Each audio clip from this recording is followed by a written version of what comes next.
Hello, everyone. We are doing a lovely interview with the gorgeous Leah, who's also known as Esme in her acting career. Leah worked with me last year before I did a line, but I wanted to do this little interview with her because regardless of which way you came into alignment, you had such an amazing transformation that we've been trying to do this interview for a little while. It hasn't happened because you've actually been so busy. Yeah. So I guess just let's get right into it. Where were you before we started working together? Meaning, can you explain to people the situation that was going on in your life and what you were looking for help with? Yeah.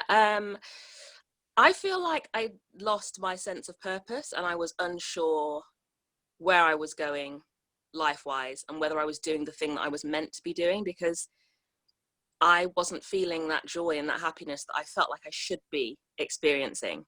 My life was quite balanced. I have two careers that I do. I work as a medical professional. I work as a dentist, but I also am a professional actress.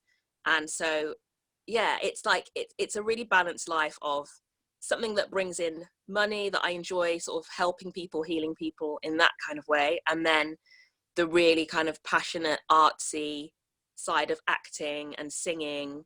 But I still felt, there was areas of, the acting industry that I do find quite difficult.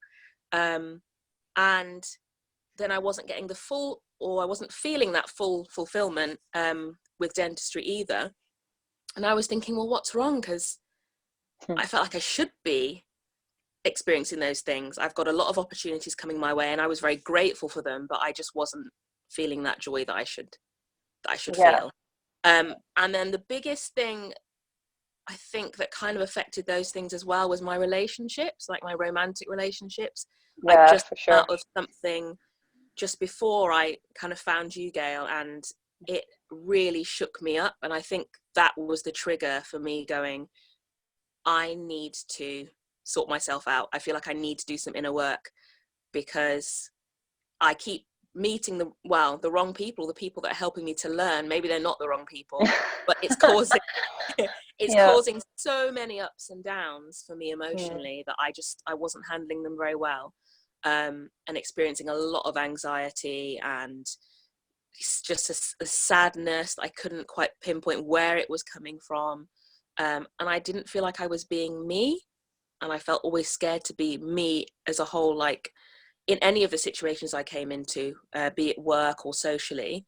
So I like that you said that little bit. Because I just want to touch on it before you continue, because I think that that's what most people do, because they're learning to adapt and create a persona that fits into whatever situation they find themselves in.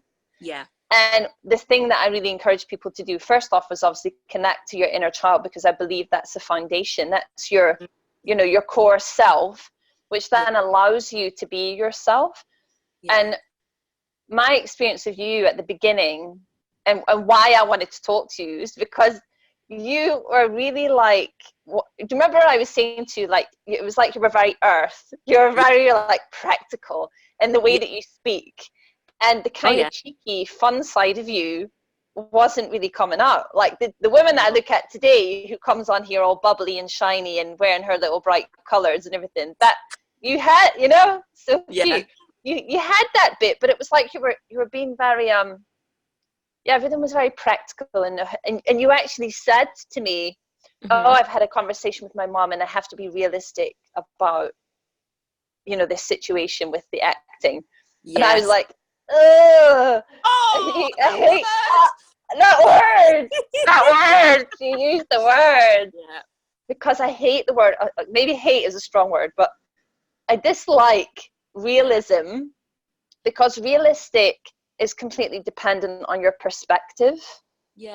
And I absolutely felt that you were called to grow this acting thing bigger. Not so that you stay in it forever. You might choose to do something else, but because you hadn't really honored that part of you to its fullest potential. There's a part of you still really was like, but could there be something more? Like, is there something worth it? And the fear was like holding you back, and so you went all I was ready to practical. run away. I was ready to run away. Again, it's like, and I knew that every year, you know, I keep getting these acting jobs. I've been very lucky that I've found lovely jobs and lovely people to work with. Yet there would always be this fear, like, oh gosh, I don't know if I belong in this world, or I don't fit in, or maybe I shouldn't be doing this, or I don't know what's wrong. Why am I not feeling the way I should be feeling?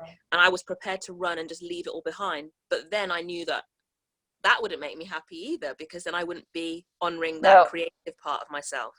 So that's where Gail comes in, because you helped me kind of, well, be me, show up as myself. And I think that was the issue. I always showed up as somebody else, the person that I thought people might want to see, and that was where the fear and anxiety came in socially, and then frustration, because then I was being ignored, or I wasn't being seen, or I wasn't being included.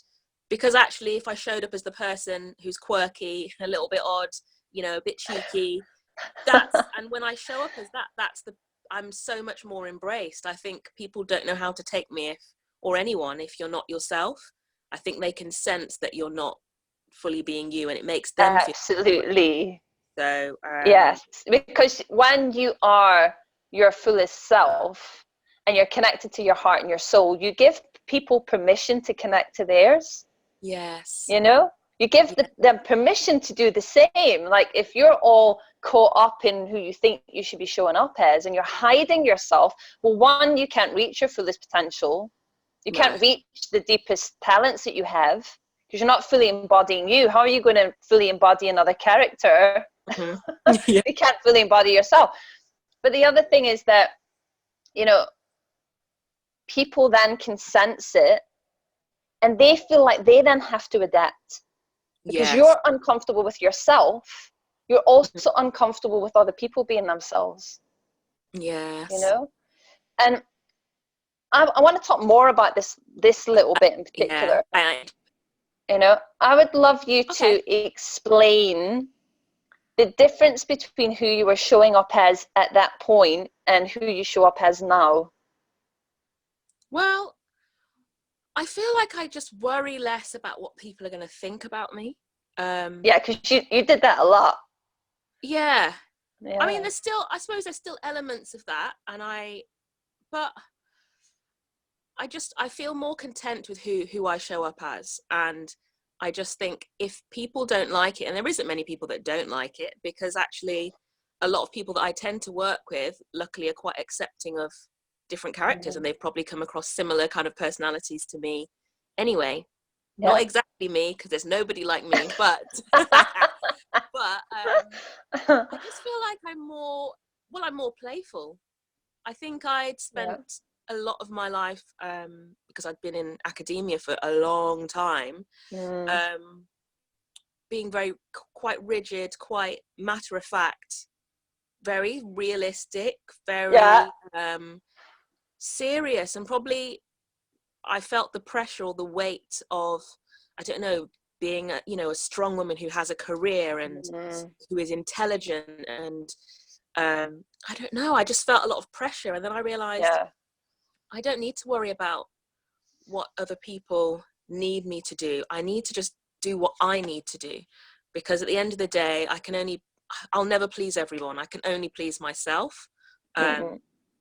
And you could work to the ends of the earth trying to please other people, and you still won't. So the only person you can honor is you. And actually, people love it when you're happy. Yes, I find, like, that's so true. When you're truly happy, people love it. And I know a lot of people, feel that responsibility to, I think, do things in a way they think other people will respect them and value them, accept them. And acceptance. So it's like that acceptance, that fitting in thing, because I definitely felt with you that was the main thing right at the beginning. For the first few weeks was this whole thing of I don't fit. Like, that came across a lot. I don't fit in this world. I don't I don't relate to the other people. Your seriousness was actually holding you back from connection, right? Yeah. And there was, I would actually say, maybe even a little bit of judgment, although I'm not saying you're a judgmental person, because I don't feel that at all. But there was, in that realm, it's like your ego had created a judgment on it in order to make you step away from it. Do you know what I mean? Because ego Yes. does that. Yeah. You know? Yeah. And I was Just, unwilling to think that people would accept me yeah. for who I was if I showed up fully as myself. So because I know I'm quite introverted. Like I do like a lot of time to myself, because I find, obviously, with acting, you're thrown together with lots of different personalities. You're required to be very emotionally open, and the work you're doing is emotional, and then you've got your own baggage that you carry into that rehearsal room as well, and all your own worries. So it can be quite exhausting. So quite often, I remember talking to you about this, you know, acting's very social, and people like to go out after rehearsals and after shows and chat more.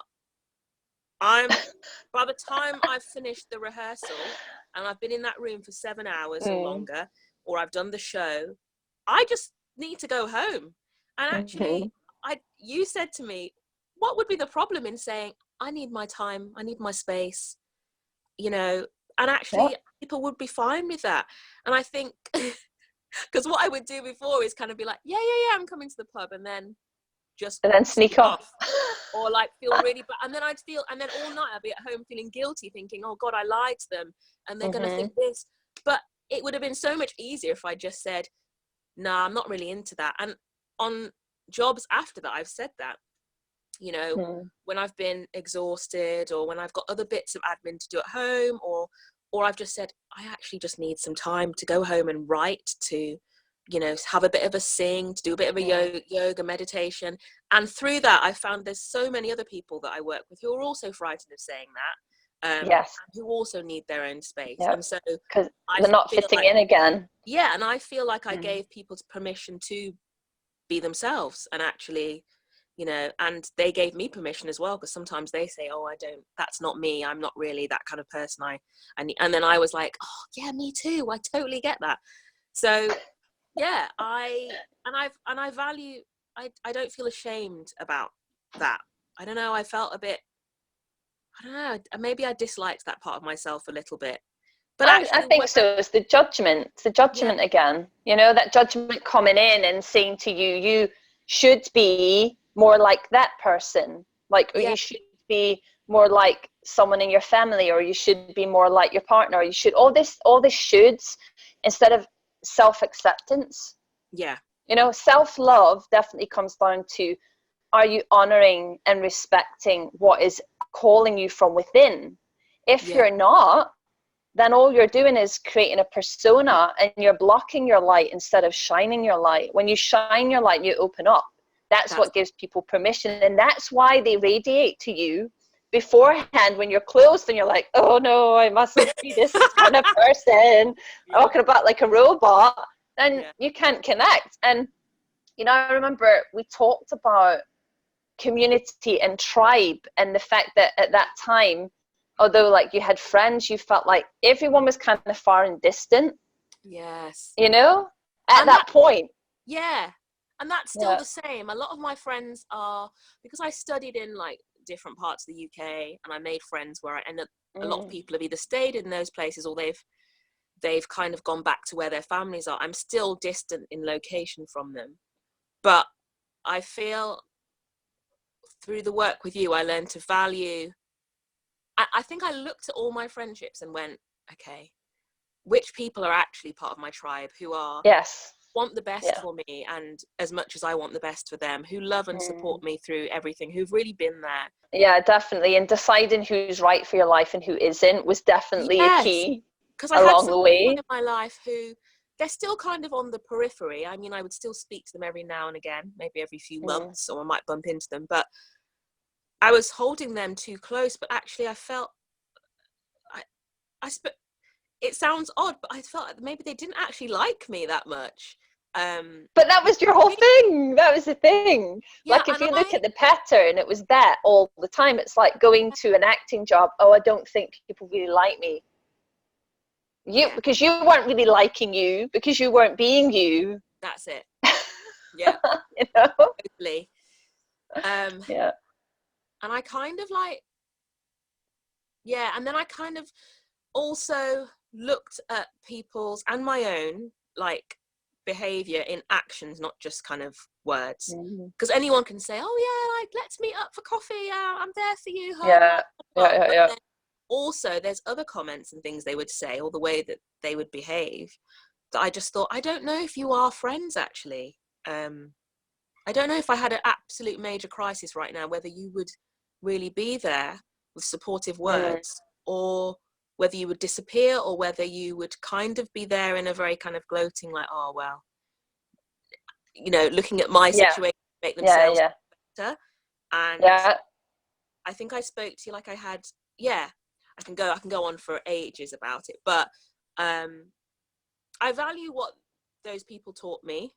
And then what I looked for in really, you know, my tribe of people. Well, I want to talk about tribe, because I think it's really important. And I have, like, most people who come to work with me have some kind of issue with tribe. Like, they don't really have them. So either they're not in their current vicinity, wherever they are, or they just feel like they don't fit. I have that very often. And some of it comes down to what we've talked about already, which is you're not actually honoring you, and you're not being yourself. So of course you don't fit, because you're now attracted to people who aren't a match for you, for your real you. They might match your fake version of you. Yes. Right. Yeah. Or they might be so fake in a way that you're both kind of, oh, how does this work? Like you're like jigsaw puzzles that don't fit, you know, pieces that don't fit together. And what I really encourage is you to obviously, the whole work that I do is about you becoming your truest version of yourself. And as that starts to happen, you start to have more clarity, and then you start to see, oh, wait a minute. Yes. That person does this, that person does that, this person's showing up, but they're not there all the time. They're only there when it suits them. Yes. Right, that kind of thing. And then you have to discern. So what you had to do was really start to discern who was a right fit for you and not, and actually allow yourself to say no, instead of clinging on to crumbs from people. Yes. You know? Yeah. Like but yeah, you know, like, oh, but maybe it's me, or maybe, you know, no, just like wipe that away, know yourself fully, and then you can see who's good for you and who isn't. And the other bit of it is that I want to say about your tribe in particular is what I see. You can tell me if I'm right or wrong, but what I see is actually the more open you've become and the more work you've been doing in your acting, you're now making much stronger connections. Yeah. Stronger and deeper connections, and more tribe coming in. I think with people that are with existing friends, because I think that maybe now I've opened up a new area of myself, they can open up that area. But also, when I was doing the work with you, I was on a job where, I mean, the difference in how I was when I started that job, and then the job lasted about 4 months, and then at the end, there was quite a considerable difference.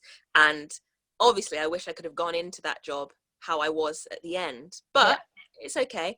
And I made a beautiful friend from that job, because that's the other thing that humbles me, that I never think that I'm going to keep meeting lovely people.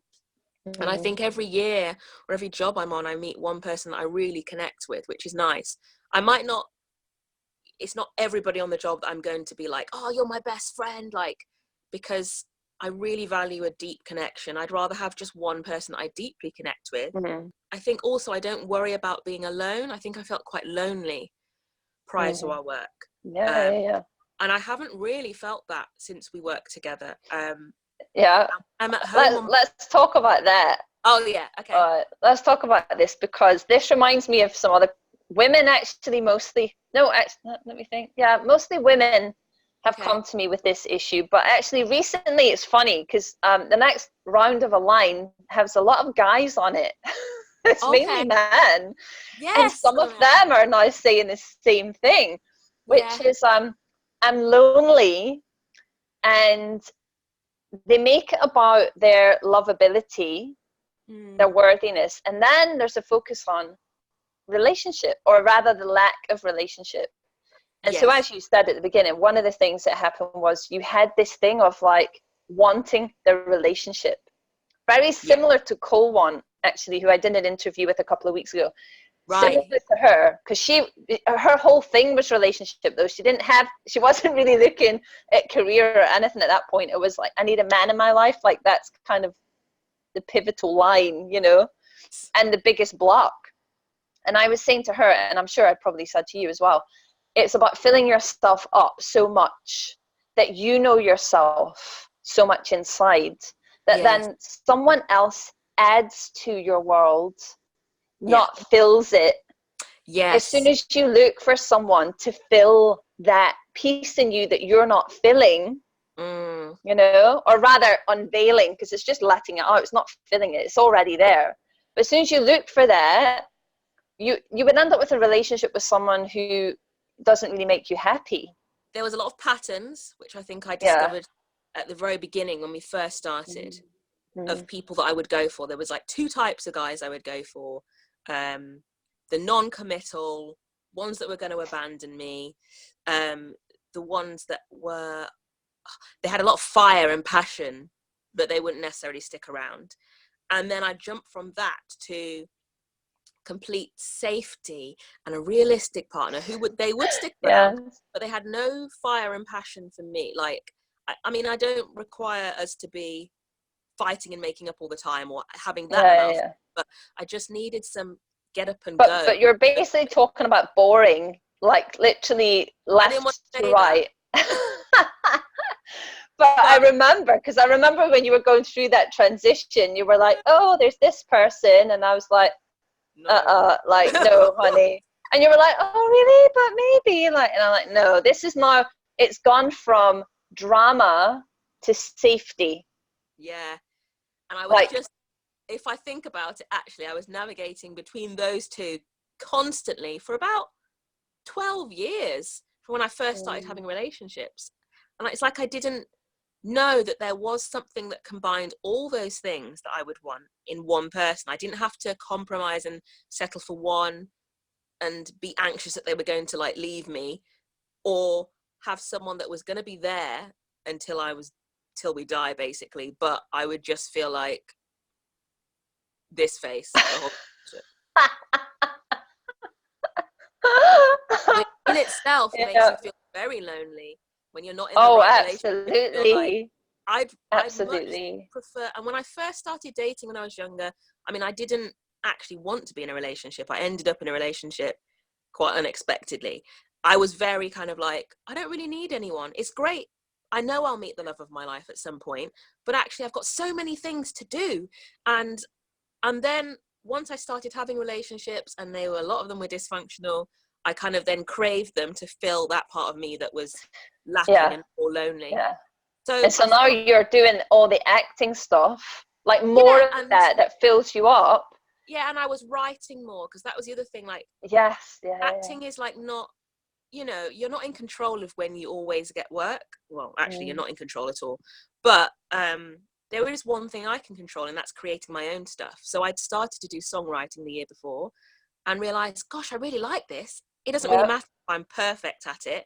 I don't need to write a hit song for a top pop star or be a top pop star. But for me, I love writing poems and then like creating a tune. And I worked with some composers, and I've just I'm laughing because your inner child just totally like, oh, like so your face just lit up, like, oh wow, you know. But then I bought a ukulele because I've got quite small hands, and I was struggling with the guitar. I've been trying to teach myself for years. But I bought a ukulele, and I've been learning quite a few songs on there, simple songs, so that I can play and sing for myself. And just those things bring so much joy, and I think that's why I don't feel that loneliness. Yes, because you've hit something right on the head. That's the connection to the inner child. And the inner child is your first self. Well, you know, I kind of talk about it as the wonder child. The wonder child's the first self. It's the one that's not, it's unconditioned. It's just, it's available to every possibility and potential that you have. All the talents and gifts are there. It knows exactly what you need and desire. All right. The inner child is the wounded self, is the one that kind of picks up things along the line, learns to be serious, let's say, and academic, and hide away all of the, you know, the other creative elements. As soon as you allow that to flourish and flow through you, you come back online. Like that's what a line is about. It's about letting yourself come back online. And so your power switch is back on. It's kind of looking at like, I sort of look at it like, say it's like electricity, and you either haven't put the switch on or there's some disconnect in the middle of the cable that you need to just readjust and fix, and then it will flow. Until you do that, you end up kind of stuck, and you have that sort of like a sort of deflated feeling, you know? You know, it's one of those things. I want to ask you, like, at what point, I don't know whether you can pinpoint anything, at what point do you feel that you really started to make change? Kind of always noticed this about me, and maybe it's just a general part of when you're of growth anyway, that you feel like you make incremental changes and then you almost get knocked back, and there's just like a lot of chaos, and you're like, oh God, I can't do this. And so I remember after maybe 2 sessions, I just went into this place of like, oh, I'm never going to be the person that I want to be. Like, I was so resistant. And I was also, I remember feeling quite low and then quite angry. And then it was like I then jumped quite far up the ladder, I felt, in the way I was feeling. And then by session 5, it was like I could feel like I don't know, I just felt like I just felt lighter, and I just felt like I released a massive burden. I want to ask you, what do you think your biggest takeaway has been from doing the work on yourself? That, oh gosh. So I mean, I talk to my friends about self-love, because it's easy to go, I love myself, but actually, do you really? Because I thought I loved myself, but I think after doing the work with you, I kind of loved myself so much that I think that's when I was like, I don't need to find a man now to fill me. I'm happy on my own. And I get that, in a weird way, I get that joy and that connection and that passion and that love from many other things in my life that I'd kind of put as second rate, or that I didn't value as much. I want to say that there was such a beautiful thing that you just said.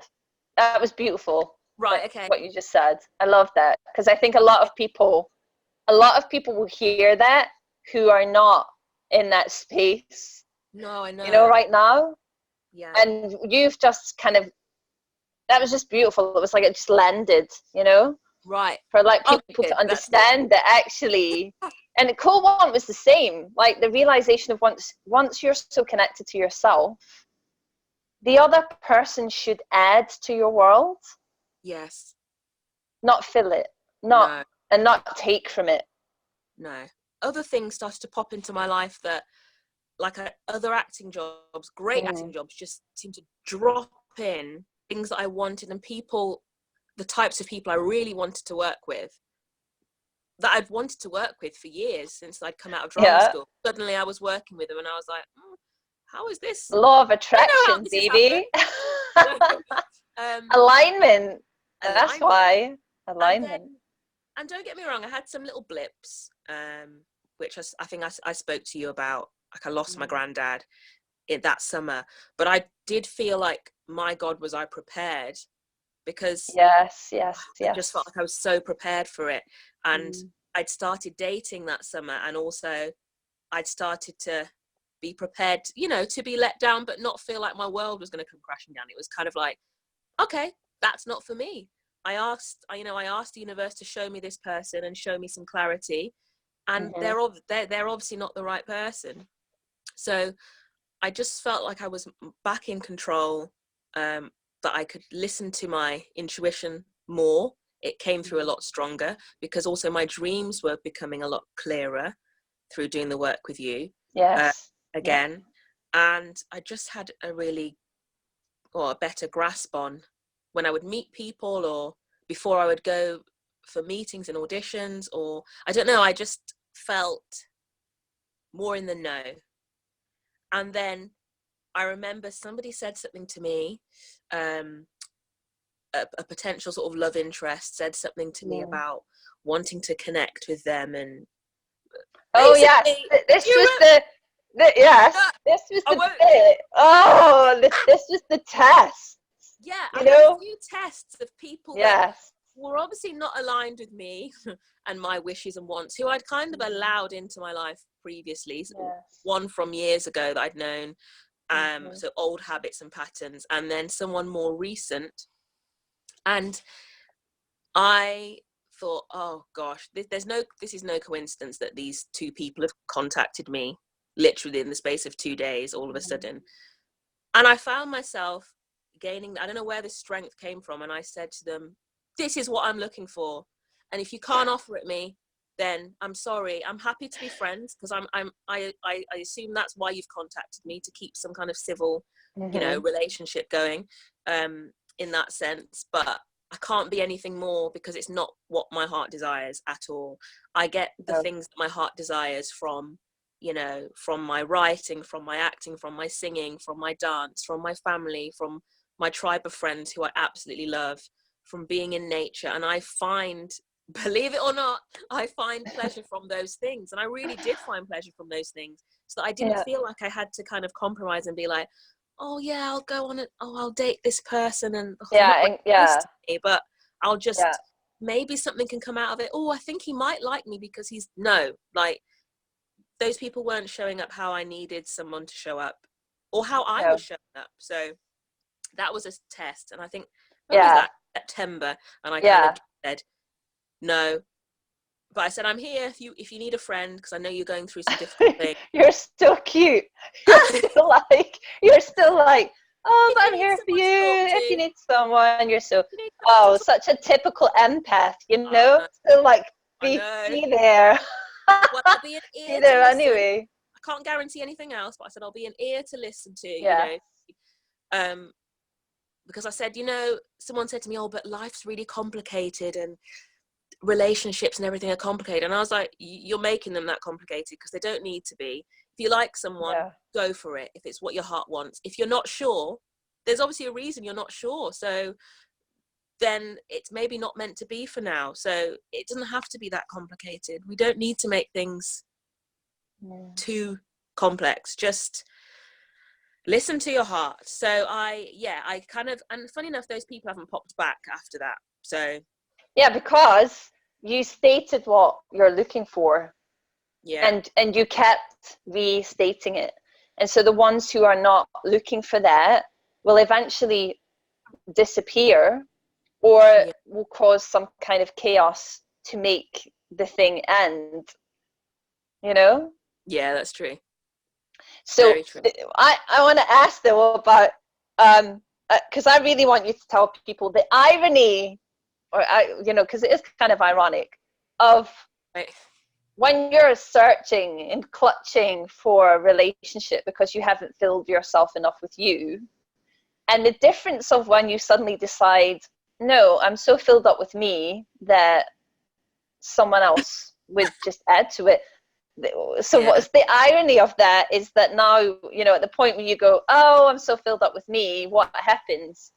Oh, then, well, some people pop into your life that, I've been dating someone since last summer, really. I've been talking to them, and we're now going out. He's still here. I've tried my best to kind of get rid of him. I had stated at the beginning, because he was someone that he was abroad working for months, and I think he wasn't expecting to match with someone or meet someone that he could really get on with, who has the same kind of values for life and the future. And I was kind of like, this is great, but you're not home for 4 months. So I don't know if I can sustain, I was honest, I don't know if we can sustain this level of conversation continuously. Contact me when you're back. And he was like, no, I'm really enjoying talking to you. And for the first time, I was chatting to someone who was consistent, who messaged, we'd message each other a few times a week through email. And then we chatted for about 5 months before we met. And by that point, I really felt, Gail, that I knew, obviously you never know everything about a person, but I knew more to assess his character and whether he would be suitable for my life and whether I would be suitable for his life as well. And I think I think when I'd been dating in the past, it was very much oh gosh, I really like him. I hope he likes me. I want to get into a relationship. Oh, this is the person. Oh, I really hope he likes me. I hope we end up being. But I wasn't actually looking at the person going, does this person fit with what I value and what I'd want for the future? Actually, are they a good match for me? I was always worrying about whether if they would like me, but actually, of course they're going to like me. No. Yeah, exactly that thing again. Oh, what they don't like me. Yeah. We've all got beautiful things inside us that people will like as long as we show up as ourselves. And I think that was key, because for the first time when I was dating, I made it very clear who I was in the beginning, that I can be, I'm quite quirky. I'm very artistic. I like, I do the 2 careers.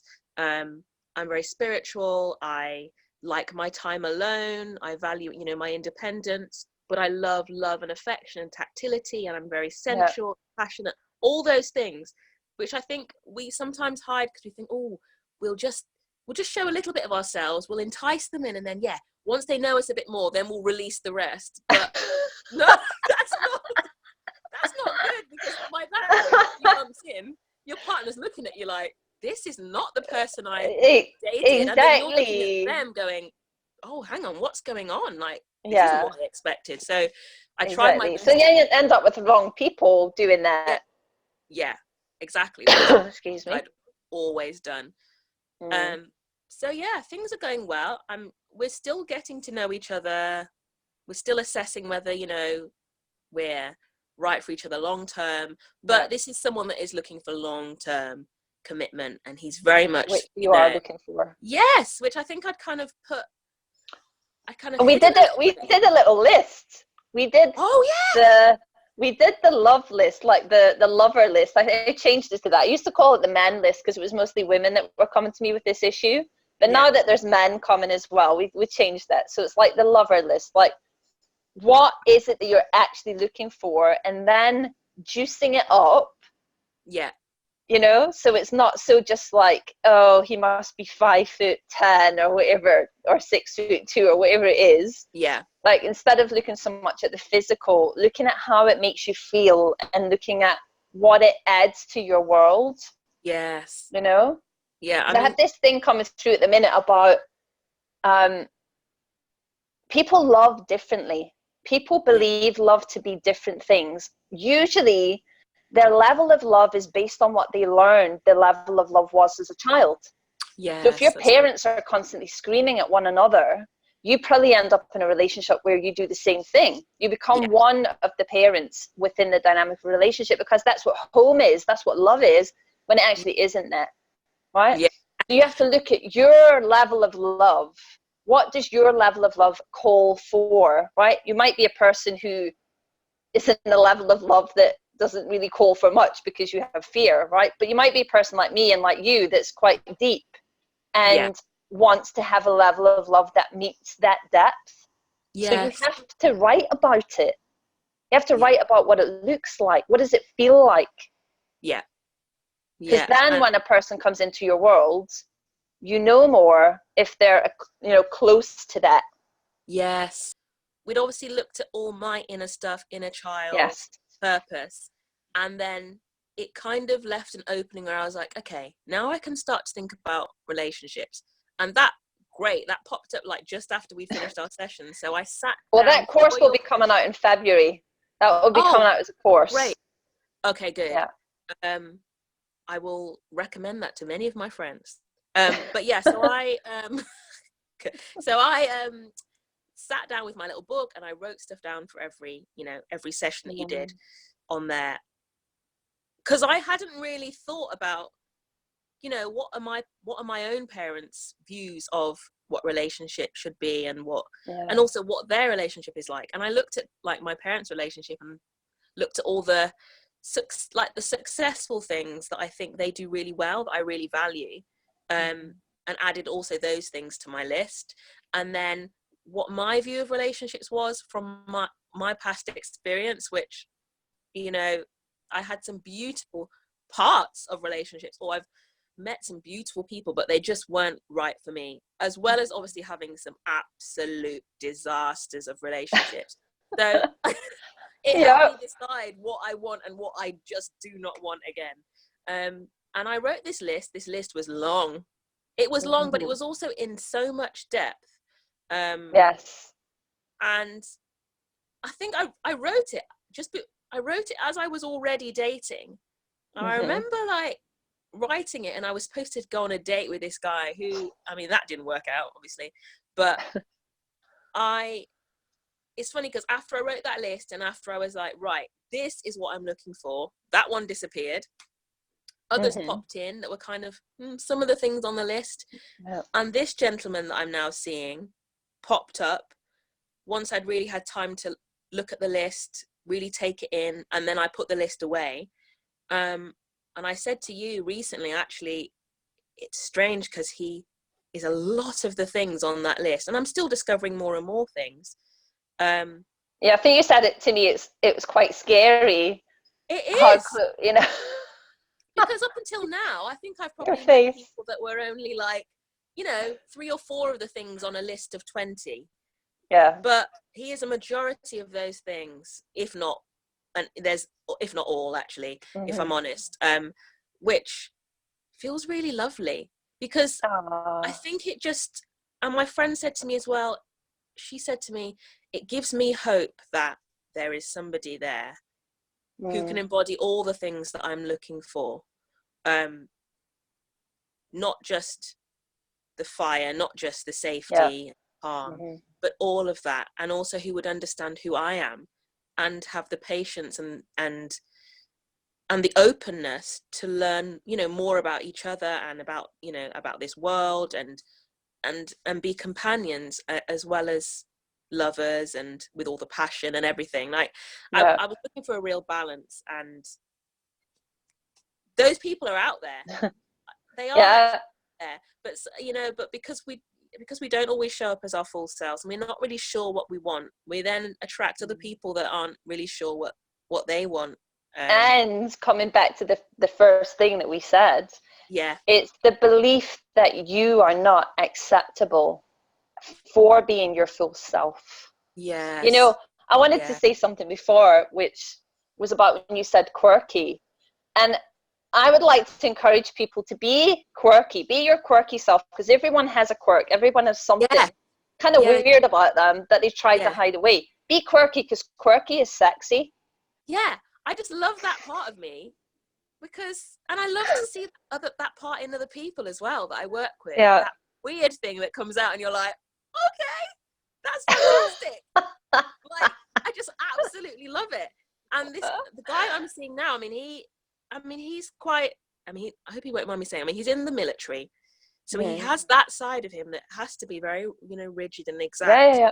But he has this playful side, and I'm just like, well, where did that come from? And we'll just play together, and we'll like skip down the street and like have the randomest conversations and like have a little, yes, Gail. I love it. I love that. We'll dance together. We'll dance, and he'll flip me over his arm, and like it's very bizarre, but it's a lot of fun. And sometimes I think we just need to have more fun. We have to, like you said, release that inner child and just play. Yeah, love is not the chaos and the drama.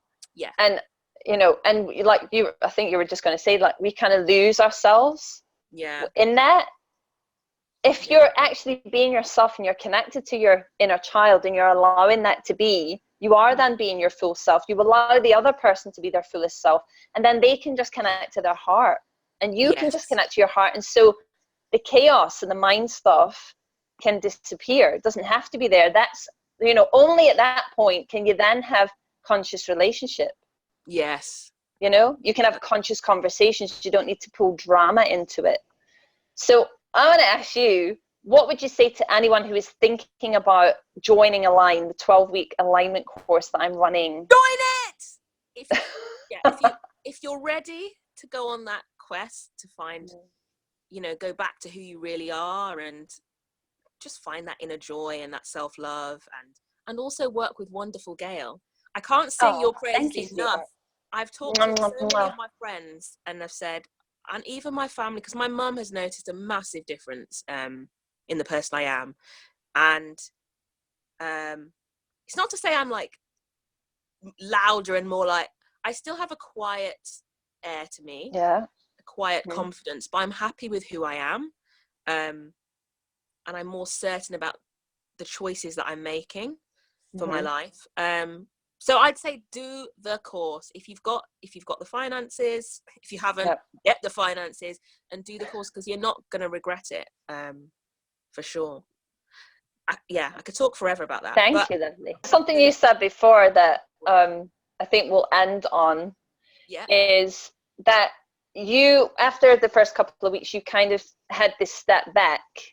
And so you were in anger and fear and all of that stuff. And that happens regularly, because as soon as the ego knows that you are going next level, it will do everything it can to keep you safe, to stop you taking the risk. It doesn't want to hurt you, but it definitely wants to control you in the sense of it believes it's protecting you. And so naturally, because fear and love exist at the same point, they're created at the same point. As soon as you have a desire for something, right? Maybe fear and desire is more a better way of putting it. But as soon as you have a desire for something, fear will go, oh, but what if this happens? Maybe we should be realistic, right? And do that thing. And so you do a dance with it. Your power comes back online when you realize that actually fear story never leads you to next level, ever. No. Doesn't. No. Oh no. So for you, it's like you have learned the tools that you need to get there. It's just a set of tools. That's what we do on Align. It's learning every single week some tools that you can use, so that at the end of it, you don't need to come and ask me what you should do. You know. No. You know what to do. There was a point where I was like, Auntie Gail, I'm not sure about this situation. And in a fantastic, loving way, Gail, you were often there, and you were like, you know, remember this, and I don't think this, and but after a while I knew, okay, I'm gonna have to trust my intuition and just look at the work I've done, look at how far I've come, and kind of look at where I want to be, and try and make those decisions for myself. You said something about taking risks, because that's come up recently for me, that it's quite easy to slip back into a kind of safety zone. Oh, absolutely. And already, well, you've cultivated that for much longer than you've cultivated this new self. Yeah, of course. Real self, you know? So it's easy. I mean, so recently I've kind of had to go, no, what did I want for this year and for my future? I can't take the easy option. So even recently I've had to just sort of take some risks and gambles.